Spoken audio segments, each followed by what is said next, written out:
If you want to know something about yourself, sit on your bed one night and say, what's one thing I'm doing wrong, that I know I'm doing wrong, that I could fix, that I would fix? You meditate on that, you'll get an answer. And it won't be one you want, but it'll be the necessary one. When you're trapped, some of it's your own inadequacy. What you can do to begin with is every bloody thing you possibly can do to put yourself in the most virtuous and powerful negotiating position possible. Wherever I go in the world, people come up to me and they often have a pretty rough story to relate. It's an awful thing because you see, even in the revelation of their triumph, the initial depth of their despair. So I wouldn't change that, but it's not nothing. And it's certainly not just happiness. It's better than happiness, but it's almost unbearable.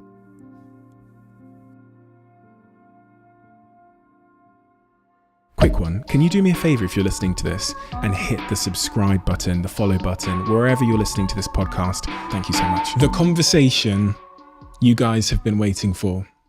I say that because of the thousands and thousands of messages I've had since I announced that Jordan Peterson, the man himself, all the way from Canada, came here to sit in my kitchen and have a conversation with me. And what a conversation it was. One of the most moving moments in the history of this podcast takes place in this conversation. And I think the thing that people love about Jordan Peterson is his unrelenting desire to just say what he believes to be true, not what he believes to be correct, not what people want to hear, not what people will be happy to hear. And it's because of that, it's because of his pursuit of truth, that he's managed to change millions and millions and millions of people's lives. That is absolutely no understatement. So without further ado, I'm Stephen Bartlett, and this is the Diary of a CEO. I hope nobody's listening, but if you are, then please keep this to yourself.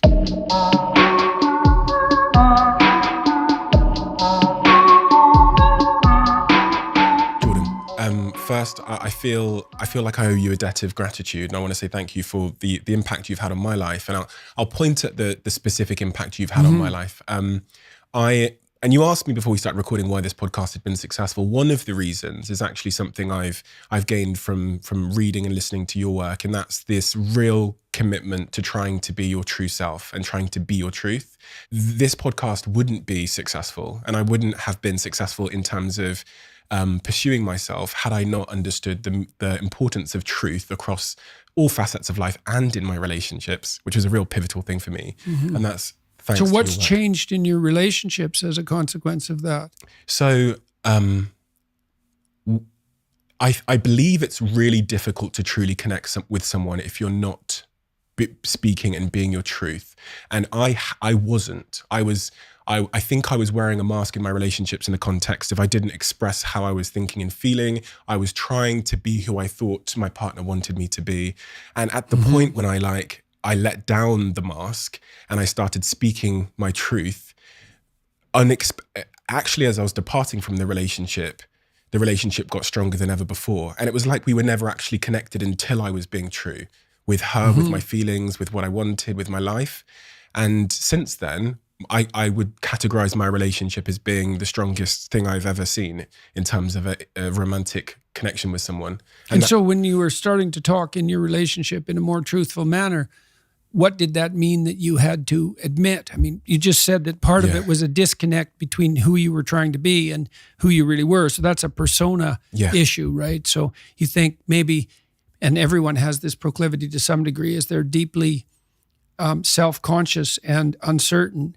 And so instead of allowing the person they're with to connect with that underlying uncertainty and inadequacy, they act out a persona. Yeah. And then the problem is that, well, perhaps the person falls in love with that persona, but there's no real connection there. It's an artifice. And, having said that, one of the things that Carl Jung, the great psychotherapist, said about a persona is, don't be thinking that you're better off if you never formed one. So for Jung, it was a voyage from, say, undifferentiated self in infancy and so forth, through persona to authenticity. because you have to act out your ideals to some degree, right? And you also have to formulate a avatar of yourself in some sense that's a mediator between you and other people in casual social encounters. Like, you don't want to walk into the bank and have the teller tell you about his or her day when you say, "How are you doing?" Right? I mean, now and then that can happen, but generally it's too much intimacy too quickly. And so you need this functional shell. But the problem arises when that functional shell is all that there is. And then the real person underneath is just desperate and unhappy because nothing of what's being acted out reflects a true underlying reality. What is the consequence, the long-term consequence of acting? So many people, especially because of the world I live in Instagram and social media, we kind of build out these personas, and then we almost follow the implicit instructions that come with those personas. Well, that's the problem right there, is that, that I'm trying to get a hold of the Disney people at the moment because I want to do a lecture series on Pinocchio, because I think Pinocchio is a brilliant work of art.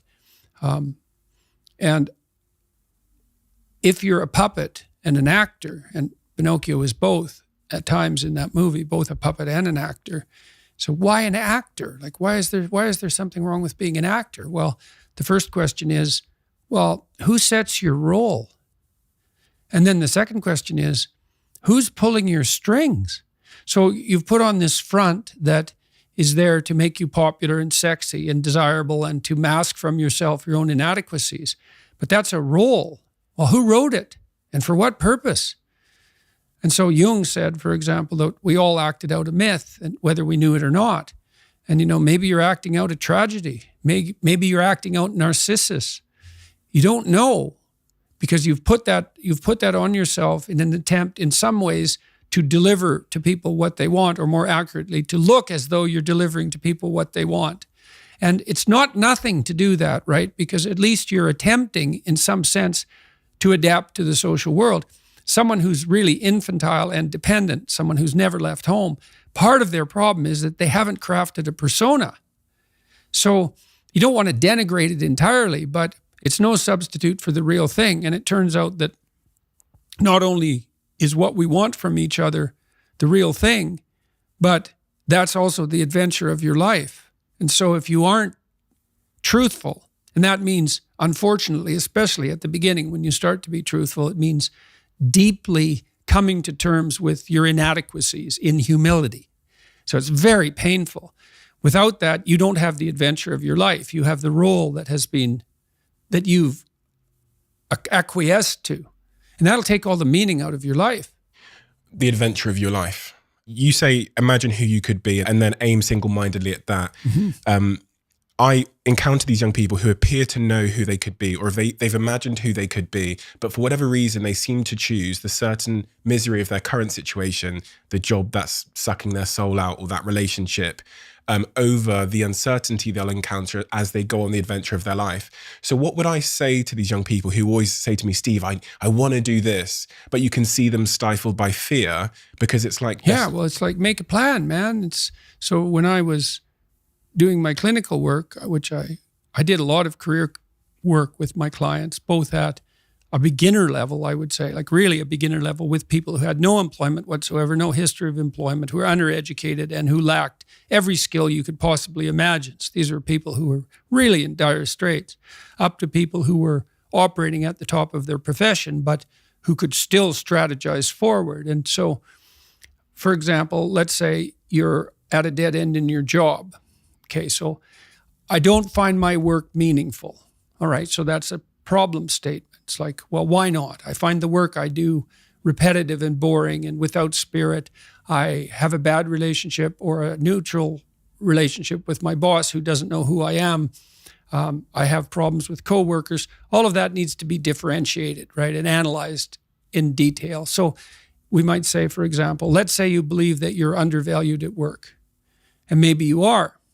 What you need to do is you have something to say, and we would have to figure out what it is that you have to say. But it would be some variant of, I'm bringing more value to the table than I'm being compensated for, and that's demoralizing me. And it's also not good for you being my boss, because if I'm actually more valuable than is being recognized, then the fact that you're not valuing me properly means that I will become demoralized. I won't work properly, and you won't get the best out of me.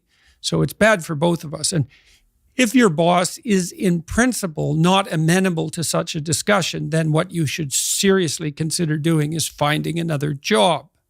Okay, so let's say we're going to set you up for this. Okay, this isn't like next week's enterprise, man. This is your life. So the first thing I would ask is, well, do you have your resume or CV in order?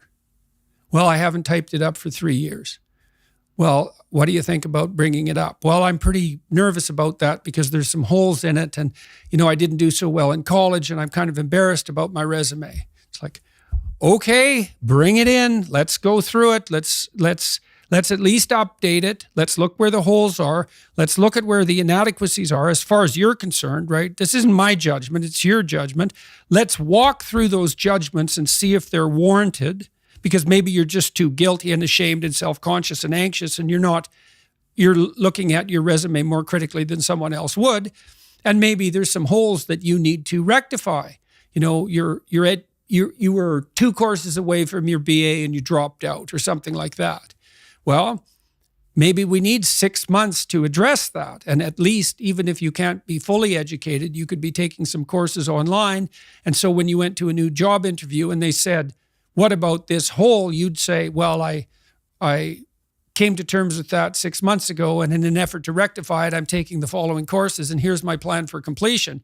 That's a really good answer. And anyone with any sense who's interviewing will accept that as an indication that although you're not perfect, and who is, that you have a good plan and that you've thought it through. Like, that's the kind of answer that in all likelihood will cement your candidacy for the position. Okay, so now you're going to go to your boss. Well, you have to have your CV and your resume in order, and you have to be able to stand on it solidly, and which at least means that you're prepared to address the inadequacies in a credible, realistic, believable, and truthful manner. All right, now what you do is apply for like 10 jobs. You don't have to take them, but maybe you have to go to an interview or 2 or 3 or 4, and maybe there's a bunch of opportunities out there for you that you didn't even know about. And maybe someone offers you a job. And so now you can go to your boss and say, here's the situation I'm in here at work. Here's my evaluation of the problems in relationship to me. Here's what I could do for you if you gave me a 40% raise and the opportunity to progress, but I'd like to see a plan for that. And I've been looking for other opportunities before conducting this discussion, and I have some. Well, then, if your boss treats you with contempt at that point and doesn't listen, then perhaps he or she is a little more narcissistic than might be optimal, and it's time to find a new job. But this isn't something you do trivially. And so when you're doubtful, say you're trapped, you ask yourself, well, why am I trapped? And that's a hard question, right? Because some of it's your own inadequacy, a lot of it. And all of the part of it that you can deal with is your own inadequacy. So even if it's unfair, even if you're hemmed in for any number of reasons, inappropriate, like ethnically predicated oppression, let's say, or maybe you're in a workplace that really is sexist in some fundamental sense. Well, that's not good. It's not just. It's not fair. It's not meritorious. All of those things. And maybe you shouldn't be there. But what you can do to begin with is every bloody thing you possibly can do to put yourself in the most virtuous and powerful negotiating position possible. And you have to think like a snake in some sense to do that. You got to get the details right. You have to be prepared to bite, and you have to have your eyes on the prize, so to speak. And people aren't taught this sort of thing ever, really. They're not taught how to negotiate. They're not taught how to goal set. They're not taught how to conceptualize appropriate success in some broad sense. In some sense, that's what the humanities are supposed to teach people. So, on that point of understanding my inadequacies or someone's inadequacies, I really believe that it's really difficult to undergo self-development if you don't have self-awareness. And I was really trying to understand from your writings how someone is to build their self-awareness. It's almost like the unknown unknown. If you don't have it, how do you build the thing? Well, I know a good exercise for that. It's like a prayer in some sense. In fact, I would say it's proper prayer. If you want to know something about yourself, sit on your bed one night and say to yourself, you got to mean this. Like, you got to be desperate. This is no game, this. It's like, my life is not everything I want it to be, and perhaps it's not everything that I need it to be. And by need, I mean my life is so unbearable that the suffering that's attendant upon that is make me nihilistic, cynical, bitter, resentful, homicidal, genocidal, unable to have a good relationship, prone to punish people for their virtues because of my jealousy, driving the proclivity to see evil everywhere except within my own heart. Like, these are problems, man. And you ask yourself, you sit on the bed and say, okay, man, I'm ready to learn something. Like, what's one thing I'm doing wrong that I know I'm doing wrong, that I could fix, that I would fix? It's like, you meditate on that, you'll get an answer. And it won't be one you want, but it'll be the necessary one. And it's often something that will point you to small things. So Carl Jung said, people in the modern world don't see God because they don't look low enough. And so imagine you're in your messy bedroom, and you're sitting on the edge of the bed trying to have an honest dialogue with yourself. And the little voice says, it's pretty disgusting in here. And you think, well, I'm way above such trivial niceties as organizing my room. It's like, well, that's pride. That's arrogance. If you're above organizing what's actually yours, how in the world are you ever going to organize anything else? And so you get on your knees and you think, well, it's time to, take a brush to the toilet. And maybe that's where you start. And that works. Like, that works. You start making those micro improvements, like real micro improvements, real on the ground, actual micro improvements to things that are wrong, you'll improve unbelievably rapidly. What you're talking about there sounds to me a lot like an overdose of arrogance and also the need for humility. Do you think the Western world suffers from arrogance because of our relative privilege and luxury that we kind of overlook? Of course. Well, that's a temptation, right? I mean, when the radical lefty types go after people for their unearned privilege, they have a point. Now, the point is, the existentialists called it thrownness, which is that's a Heideggerian term. And thrownness is the fact that we kind of experience life as if we're tossed into it, thrown into it. You're male and not female. You're Hindu and not Christian. You're tall and not short. You have an arbitrary range of talents and an arbitrary range of limitations, none of which, in some sense, you chose. It's the cards you're dealt. Now, some of those are cards of privilege. Maybe you're born intelligent. Maybe you're born symmetrical. Maybe you're born healthy. Maybe you're born into a culture where it's much easier not to be absolutely deprived. Maybe your parents are rich. And so all of that, in some sense, is unearned. Now, along with that comes a good dose of existential guilt. Because at the same time, and this is true for anyone, regardless of their cultural background, the ground we walk on is soaked in the blood of historical atrocity.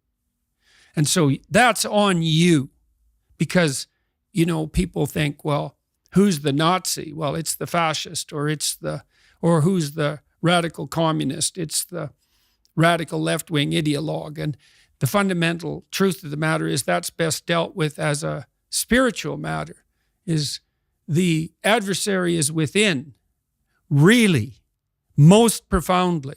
And so you have to take the responsibility for that historical atrocity onto yourself. I was talking to Guy Ritchie this week about his movie King Arthur. It's quite an interesting movie in many ways. And when Arthur, who could be the hero, takes the sword, he's so overcome by visions of his murderous uncle that he can't pick up the weapon. Well, think about that. Now, you have weapons at your disposal, but they've been used by your murderous uncle. How dare you wield them? And the answer is, maybe it's easy just to leave the sword on the ground because you do want to be responsible for atrocities going forward, and don't think you couldn't be, and don't think you might not enjoy it. And so the way you pay for your privilege is with your virtue. I mean that most particularly. You have these opportunities and this existential guilt.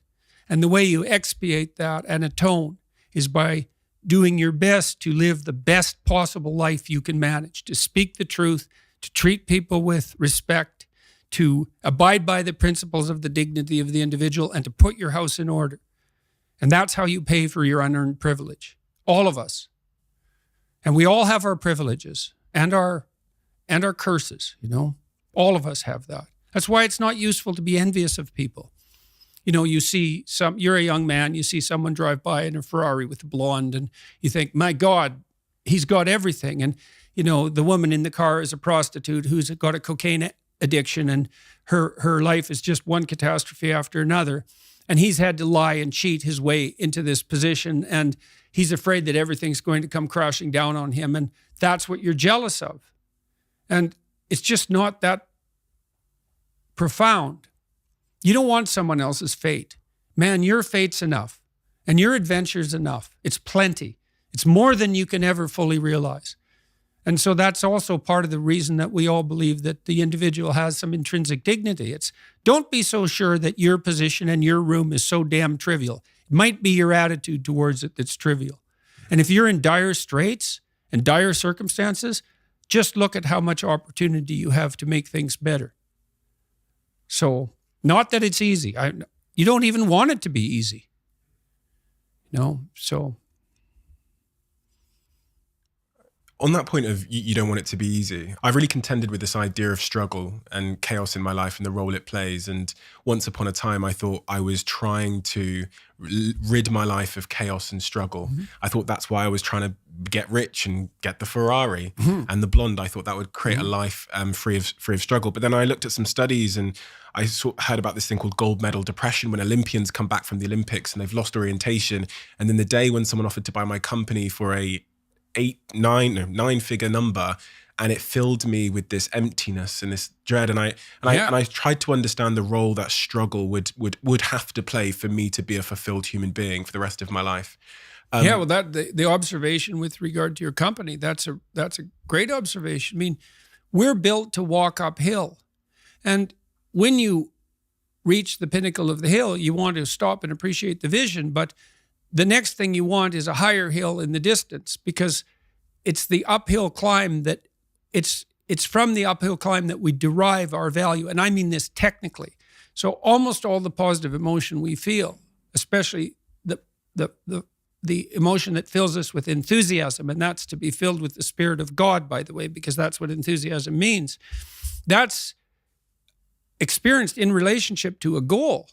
And so in some sense, and this is part of the religious enterprise, you want a goal that you can never attain, right? So you can always move closer to the goal that recedes as you move towards it. You think, well, that's frustrating. It's like Sisyphus pushing the rock uphill. But it's not, because as you pursue that goal, you put yourself together and your life does get better and richer and more abundant. And that's why the highest levels of virtue and goal are in some sense transcendent. You want them to be above everything you're doing so you can continually move towards something that's more sublime and better. That's what you are. You're here to live, not to sleep.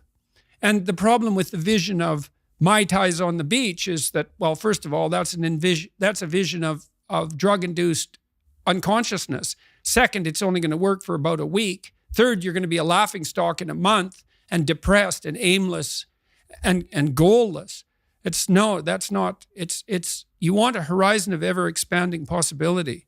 And so it does happen to people because they've staked their soul on the attainment of an instrumental goal. And it can be a pretty high order goal. It was in your case. But then you think, well, now I'm there. Now what? Well, the answer can't be, well, I'm going to live in the lap of luxury and never have to leave the face. What do you want to be? A giant infant with a gold bottle? You never have to do anything but lay in your back and suck. It's like, well, you see the problem with that as a conceptualization. It's no, you want to be like an active warrior moving uphill with your sword in hand. And that's dynamic, that's exciting. And that's why so many young men disappear into video games. That's all acted out in the video game. So they have to act that out in their own life. Not that I despise video games, because I don't, but they're not a substitute for life.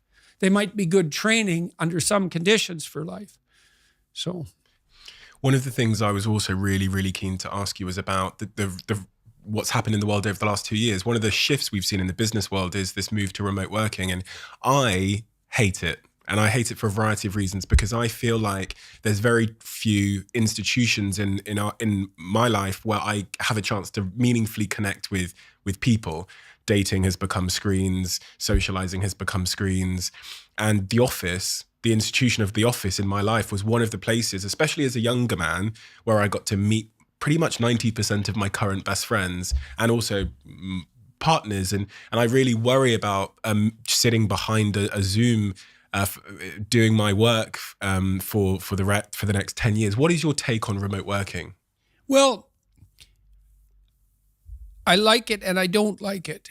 I think it's very difficult for us to understand our embodied environments well enough to duplicate them in a healthy and comprehensive manner in the virtual world, because we just don't understand what it is that we're doing when we actually do things rather than represent them.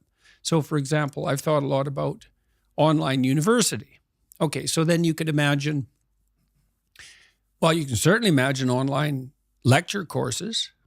And you could say, well, the fact that they can be delivered on a large scale very inexpensively is a virtue. You can bring the knowledge to a very large number of people at a low cost, so why not do that?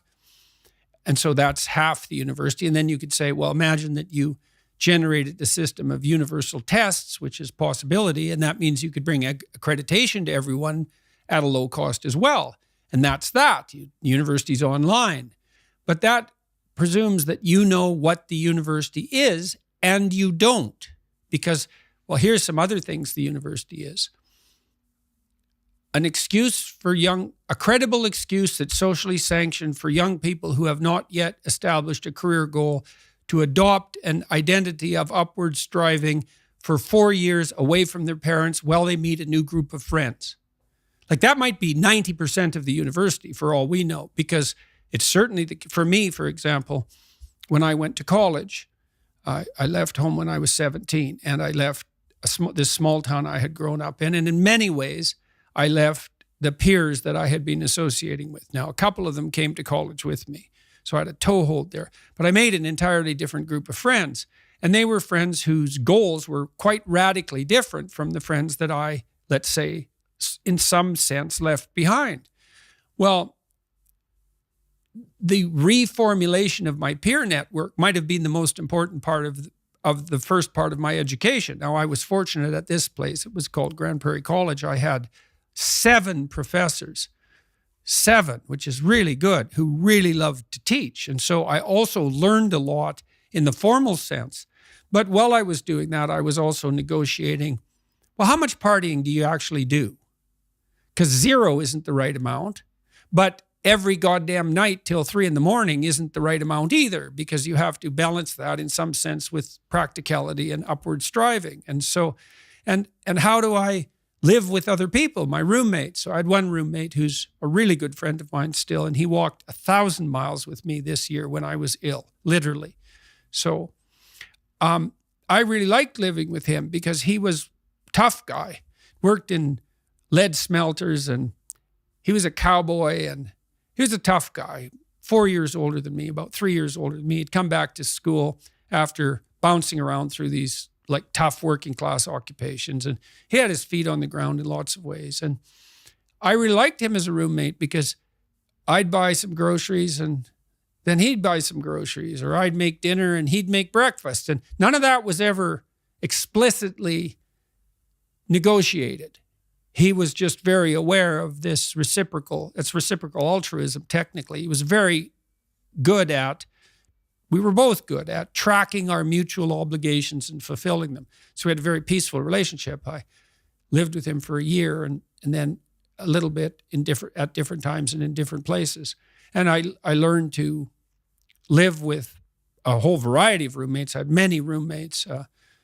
We had a kind of a frat house in the first college I went to, and I think anywhere from 6 to 20 people lived there, depending on the week. It was ridiculous. It was way too much fun, and that was also a problem. But when I look back on that time in my life, I certainly can't reduce the educational experience to virtual classes and virtual tests. That's 10% of it, and we don't know how to replicate those environments that are so formative, especially in their everydayness, because you live with your roommates. That's a 24-hour thing. And so the problem with virtualization is that we don't understand our environments well enough to be certain that we're not excluding something vital when we concentrate only on what we think conceptually is important. Now, I meet with my son pretty regularly for a project we're working on, which is an app that will teach people to write while they write and use it. So we're quite excited about this. But I meet with him virtually once a week. And it's actually very efficient. He's on the screen. We can see our project in front of us. We can do mutual editing of some of the underlying material, educational material. There's a real place for it. And I have a cottage up north in Toronto where we've set up a studio like your studio here, although ours isn't quite as impressive. But I can have an interview and discussion with anyone, anywhere in the world, even in a foreign language. And that's like unbelievably remarkable. But that doesn't mean that we know how to virtualize reality or that we should flee into it, right? And these new technologies, they're unbelievably radical and they're very hard to master. And so we all have to be careful and try to keep our feet on the ground to some degree when we're using them. So for example, now, I've really only figured this out in the last 3 months. I get up and I do a series of exercises that my wife taught me that are based in the Kundalini yoga tradition. That's real helpful. Flexibility and breathing exercises. That reduces my anxiety during the day, I would say about 25%. And then I try to reserve some time either for writing or I'm working on a number of artistic projects. And so I'm going to do one or those for a couple hours in the morning and then maybe a walk or something with my wife and breakfast. I have breakfast during all this. And then I can turn to the sort of connected world, email and the podcasts and so forth. And so there's this balance between privacy, introverted privacy, let's say, and disconnect from everyone except for my wife, and then contemplated reconnection with the virtual world. That seems to be working out pretty well. And you want to get a balance of that that's actually, to use a terrible cliche, sustainable, right? So you want to hit your projects hard, but you have to leave in that, not with entertainment, but with culture, because those are not the same thing. Entertainment is an approximation to culture. And you need to leave in that with culture. That's beauty and drama and art and all of that. And then with intimate relationships and friendships. And, well, it's very difficult to get the balance of all that correct. And it's very difficult to do that virtually. So, but I certainly wouldn't forego the technology, and neither would the rest of us. It's like people complain about their phones, but they carry them with them everywhere they go. And I'm not cynical about that. The phone, it's not a phone. God only knows what it is. But it's definitely not a phone. And so it's not surprising that since it just appeared and it's so insanely powerful that we don't know what to do with it, and that might even wreck everything. Like God only knows. Twitter itself could bring civilization to a halt. We don't know how to manage the unintended consequences of our technological prowess. And that's exactly it. We invent technology, often it seems for efficiency or to increase productivity. And it's almost impossible because of that ignorance to what the unintended consequences might be to predict them ahead of time. So we optimize. So essential doctrine of conservative political philosophy, right, is beware of unintended consequences. It's like, oh no, this thing will just do what I want it to do and nothing else. It's like, no, even Marx knew that wasn't true. Marx developed the concept of alienation. We get alienated from the products of our effort. That's part of the reason he didn't like factories. And fair enough, because factory work, which is repetitive, in some sense destroys our artisanal relationship with what we produce. Now, the problem with Marx's analysis is that, yeah, but it's pretty damn efficient and it lifts people out of absolute poverty really quickly. So, but that doesn't mean that, and existential philosophers after Marx developed the concept of alienation to quite a high degree. And technology does alienate us because of its artificiality and its coldness and its mechanistic nature, all of that. And well, we have to contend with that wisely. And then you ask, well, how do you contend with things wisely? And I would say, well, don't pollute your thoughts with deceit. You compromise your own wisdom. How are you going to make not intelligent decisions, wise decisions? That's why you shouldn't lie. It's like you're warping the mechanism that orients you in the world. Do you really want to do that? This is a brutal world, man. And I've seen this in my clinical practice. People whose houses are built on foundations of sand, and the wind starts to blow and the floods start to rise, and they are in such trouble. If you're lucky and something terrible comes your way and you're reasonably honest and your relationships are in good order, maybe you won't end up in hell. And I mean hell. I don't mean death. There's lots of situations you can get yourself in where death would be far preferable to what you're going through. So you need to be afraid of that. It's like, don't lie. In my clinical practice, in 20 years, working with every sort of person you could imagine, I never ever saw anyone get away with anything even once. So, yeah, we're all subject, not least to the judgment of our own conscience. Try to escape from that. No one can escape from that. Over the last 2 years, the world has gone through this pandemic. For a lot of people, this is the first time, especially for a certain generation, this is the first time they've experienced such unpredictable tectonic destabilization in their lives. Like I didn't even believe society was something that could close. I didn't believe I didn't even know there was tectonic plates under my business that could shut down my business, right? And also over the last 2 years, you've undergone some really, I don't even know what the right adjective is to use to Tectonic's not bad. We'll go with tectonic then. Sure. Tectonic, unfortunate challenges, I'll say, in your life, but also, with your family. What are the lessons we learn from the pandemic and from that type of tectonic suffering about what actually matters in our lives? Well, we'll see with regard to the pandemic, because although in some sense it is in some ways over, our reaction to it is by no means over. And part of the reason that we overreacted, I would say, so precipitously to it is that we were unprepared for such things in our naivety. And then we rushed to imitate a totalitarian society in the immediate aftermath of the pandemic emergence. And that's something that everybody should think about a lot. And we're not done with all that totalitarian nonsense yet. A lot of that's driven by, fear and naivety. I mean, 50% of Democrats in the United States believe you have a 50% chance of being hospitalized with COVID, and 25% of Republicans believe the same thing. And you can point a finger at people and laugh at their ignorance, but you should really ask, why is this overestimate of that magnitude, and what does that mean in relationship to policy? And I've had conversations with people advising at the highest level of government, particularly in Canada, who've told me flat out, and they're very reliable sources, that none of the COVID policy for the last year was driven by reliance on science. It's all opinion poll.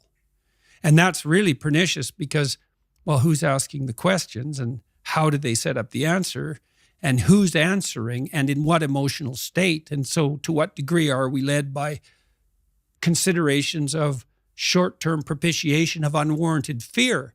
Well, that's no way for free people to live.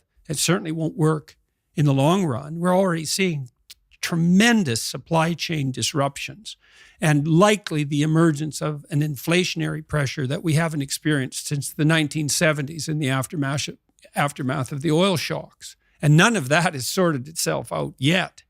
I believe that we will conclude that our response to the pandemic caused more death and misery than the pandemic itself. And we have no end game in sight. Another thing I asked the people that I was speaking with is like, well, when is this over? Well, we don't know. Well, what would over look like? Well, we don't really know. And now what you see is this insistence on about a monthly basis that a new and radically different variant has emerged. And this viruses mutate all the time, but this virus particularly mutates. And there are small mutations and medium-sized mutations, numbers, let's say, and also effect and larger scale mutations. When is that a variant? Well, how about whenever it's convenient for the pharmaceutical companies? You think, well, that's cynical. Is it now? The biggest lawsuits in the history of the American judicial system have been levied against the largest pharmaceutical companies on a regular basis for the last 20 years.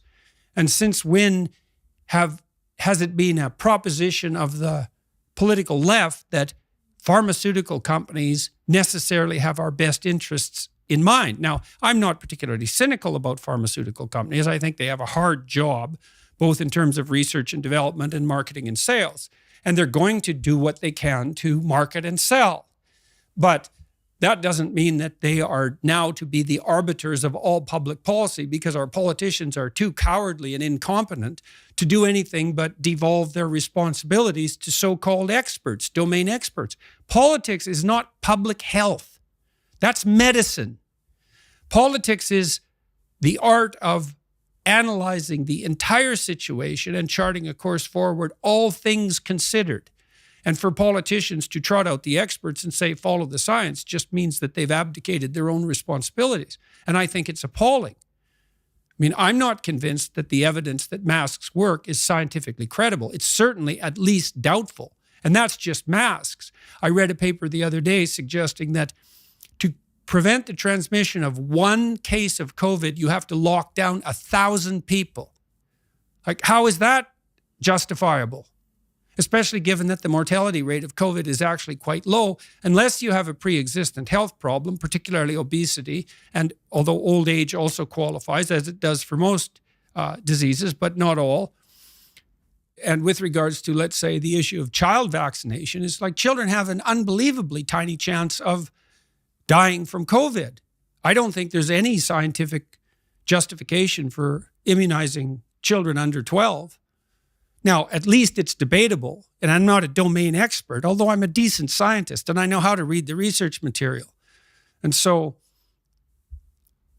well, we'll see what we have to learn from these tectonic shifts underneath. And, you might ask yourself, well, was that a tectonic shift in dire physical necessity because the COVID virus was genuinely so dangerous, or was it an indication tectonically of our absolute inadequacy in the face of even a moderate existential challenge? And maybe it's a little column A and a little column B, So I have to ask the question, if we were to make your Jordan Peterson the president of the world, and these were your decisions to make, do you know what you would have done differently or in response to this virus emerging in Wuhan? I would say, well, thank you for the offer, but I declined the position. And the reason I would say that is because I think the right solution to the most serious problems is to be found at the level of the individual. So I don't think, if I wanted to pursue what I regarded as the ultimate goal, the ultimate goal for me is the encouragement of the individual. And that's not essentially a political enterprise. It's essentially a theological enterprise. And politics has to be subordinate to that. And so I've debated throughout the entire course of my life whether I would adopt a political career. It was my initial ambition when I was very young, 14, I would say. But when push came to shove at every decision point in my life, if I had to choose between working on the encouragement of the individual and pursuing a political career, I always chose the former. And that's happened every time the decision has come up. I've been approached by people in Canada to involve myself more deeply in a practical role, and also publicly as a political figure. But I'd rather do what I'm doing. I'm in contact with people working politically all the time, both on the people in the middle, people on the right, people on the left. I'm agnostic about that because I know full well that conservatives have something to say and left-leaning liberals have something to say. That's basically predicated to some degree on their temperament. So conservatives tend to be more conscientious. So that's orderly and industrious, dutiful, patriotic, willing to make and keep verbal contracts, reliable, capable of implementation at the level of detail. That's kind of conservative virtues there, but they tend to be lower in creativity, openness to experience. They don't think as divergently, and their conscientiousness tends to constrain their creativity. Whereas the liberal types, they're high in openness to experience. That's the creativity dimension, but they tend to be lower in conscientiousness, particularly orderliness. And so what that means is those with a liberal temperament tend to be creative/entrepreneurs, and those with a conservative temperament tend to be managerial and administrative. That doesn't mean they can't run businesses. Well, you want a conservative person to run your business. You might want a more liberal person to pepper you with off-the-wall ideas, and then if you're going to run an enterprise, business, or a society, there has to be a continual dialogue between people of different temperaments so that we can keep the ship of state, let's say, tracking to an ever-moving destination. That's why free speech is so necessary. It's not another right. It's the right. So because none of us know what's going on in the final analysis, because the future is different than the past, really, we have to talk about what to do all the time. Because even if we made wise decisions in the past, that doesn't mean that we can mindlessly replicate those decisions right now in the present to deal with a changing future. So I want to help encourage people to become the sort of people who can engage in that free dialogue. And I think that's the best way forward, especially as we all become more technologically powerful. It's like, you better be smart enough to use your iPhone. And that's pretty damn smart, let's say wise, because that's no trivial gadget. And if you're not careful with it, it will turn on you. It will build authoritarian presumptions into our artificial intelligence systems, for example. And then look the hell out. So if you're going to have a hydrogen bomb, you better be wise enough to wield it. On that point of the encouragement of the individual, we all have people in our lives that we want to encourage. We hope. Yeah, we hope, right? And we sometimes fall foul of trying to force our own bias, our own intention for them, on them. What is the best way? If I've got a friend in my life or a partner that I want to encourage to come out of their place of despair into a better place, how do I effectively do that without overpowering them or stifling them or making them feel inadequate, which is sometimes the consequence of trying to change someone you love? Well, example's good. But then I would say disabuse yourself of the notion that you know what is best for this person. You don't, not only do you not know, you actually don't want that responsibility for two reasons. Let's say they do what you say and something good happens to them. Well, whose victory is that? Yours or theirs? And if it's yours, did you just steal it? And then let's say they fail following your advice. Well, they pay the price for that. And you can skip away merrily and say, well, I should have spoke more carefully. It's like, you don't mess about with people's destiny. You do not know where they're headed. Now, having said that, you do what you're doing in this interview, in this podcast. You ask people questions, real questions, like, how are you feeling?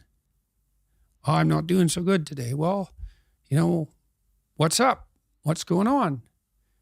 And you can't think, well, I'm going to ask questions to lead this person in a particular direction, because that's the same game, the same instrumental game. You have to see what it is that you want to know. I see this when people ask me questions after my lectures, Now and then, or during a Q&A, now and then people get up and they'll ask a real question. It's part of the ongoing dialogue. Something struck them. They stand up. There's something they really want to know. It's an honest question. And that goes real well. But not infrequently, someone stands up with a little prepared speech that's packaged as a question. So I get this from Christian traditionalists fairly frequently. They get up and they ask me about my religious convictions, but really what they want to do is corner me into admitting that I should accept Jesus Christ as my Savior and join a particular, let's say, denomination. It's not a question. It's just a manipulation. And so your questions, like your statements, your questions should be honest. And if you ask people questions and you really listen, they will untangle themselves. And that's partly why people love to be attended to, Like, if I meet people on the street, I ask them their name. They're all usually flustered when they come up to me. They don't really want to interrupt me, and then they're flustered. And the first thing I do is shake their hand and ask them their name. And I listen, I'm not that good at remembering names, but I listen to it. And they know how to say their name. And so it kind of settles them down. And then it sort of marks them out as a person against the background, eh? And then if I pay attention to them and listen, they will tell me something in like 10 seconds that I need to know. Because they have something to say, And then if you listen, people tell you what they have to say, and then you get wise because you collect all that. And so you want to help someone. Well, first of all, you decide that you're aiming towards help, right? And that you do that in the spirit of ignorance. This is what every good clinician learns is, I don't know where you're headed. I don't know what's wrong with you. This is a hard problem, man. It's like, what's your problem? I don't know what your problem is. So let's find that out first. And then let's find out one thing you can ask people. This is actually useful in an argument with someone you love. They're upset with you. What are your preconditions for satisfaction?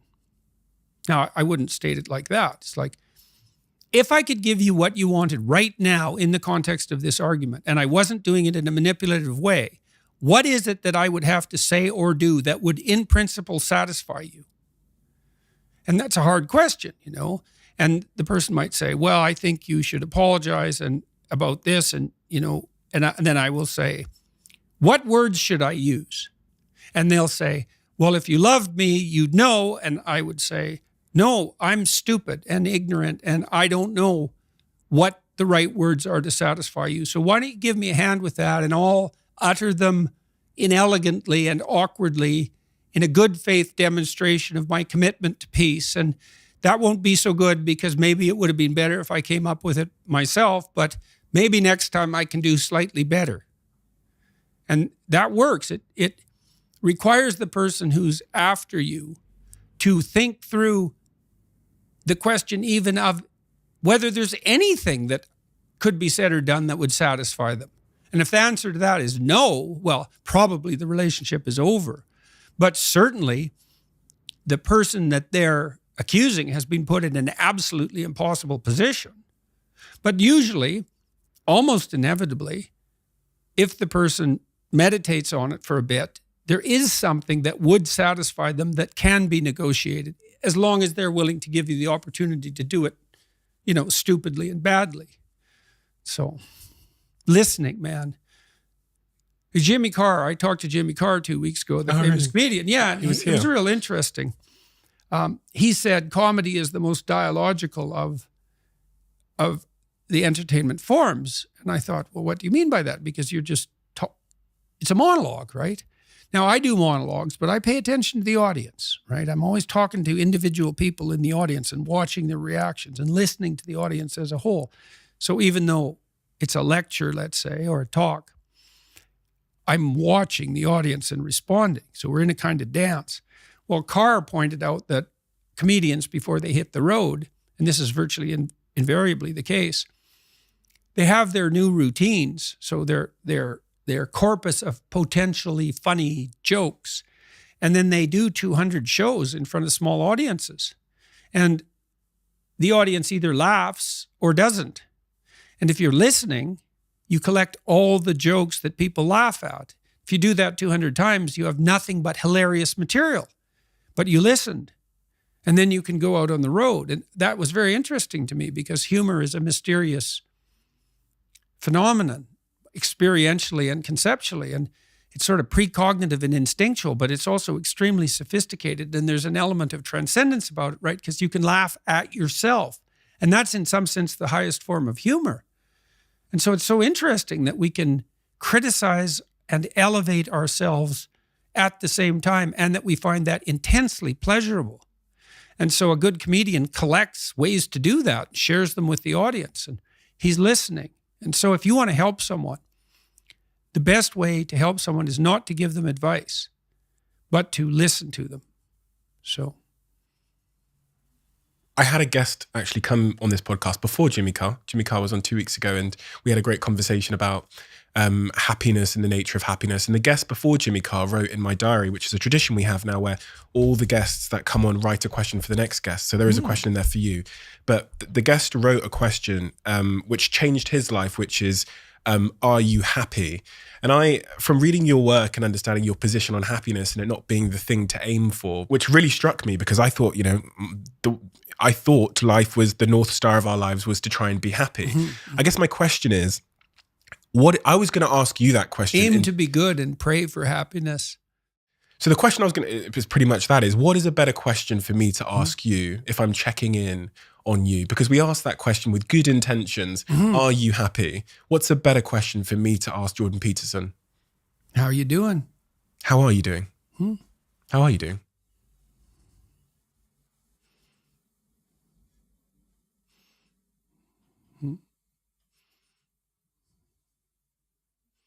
Brilliantly and terribly.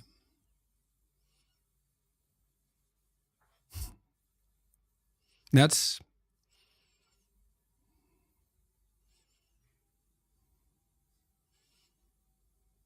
when you listen to a profound piece of music, one that sort of spans the whole emotional experience, it's not happy.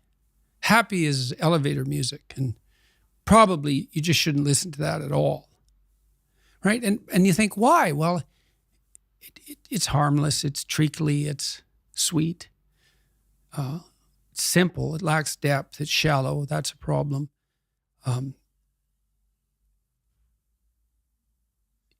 doesn't have that deep sense of awe and horror, I would say, that is characteristic of the best of all music. You listen to some simple music, so-called. Hank Williams is a good example. The blues cowboy from the 50s who died of alcoholism when he was 27 and whose voice sounds like an 80-year-old man. Simple melody, but there's nothing simple in the song and in the voice. It's deep, it's like the blues. It's like black blues in the States from the 20s, and this was certainly influenced by that tradition. There's this admission of a deep suffering at the same time as you get the beautiful transcendence of the music. And that's meaning, that's awful in the most fundamental sense, but you need an antidote to suffering, and it has to be deep. And deep moves you tectonically, and it's not a trivial thing. But that's better than happiness. And maybe if you're lucky while you're pursuing that and while you're immersed in it, you get to be happy, and you should fall on your knees and be grateful for that when it happens. It's a gift. It really is a gift. And it comes upon you unexpectedly, your happiness, But you aim to climb uphill to the highest peak you can possibly envision. And that's better than happiness. Why did you include terribly?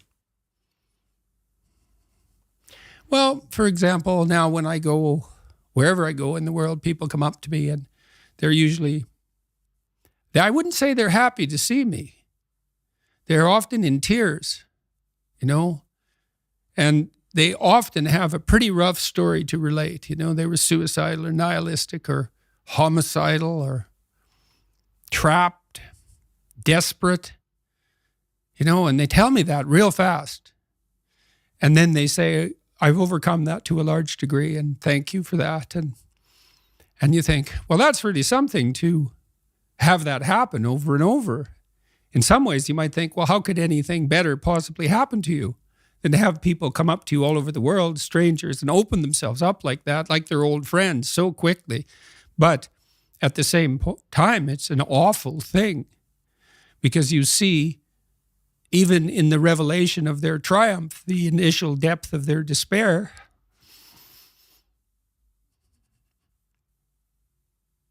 So I wouldn't change that, but it's not nothing. And it's certainly not just happiness. It's better than happiness, but it's almost unbearable.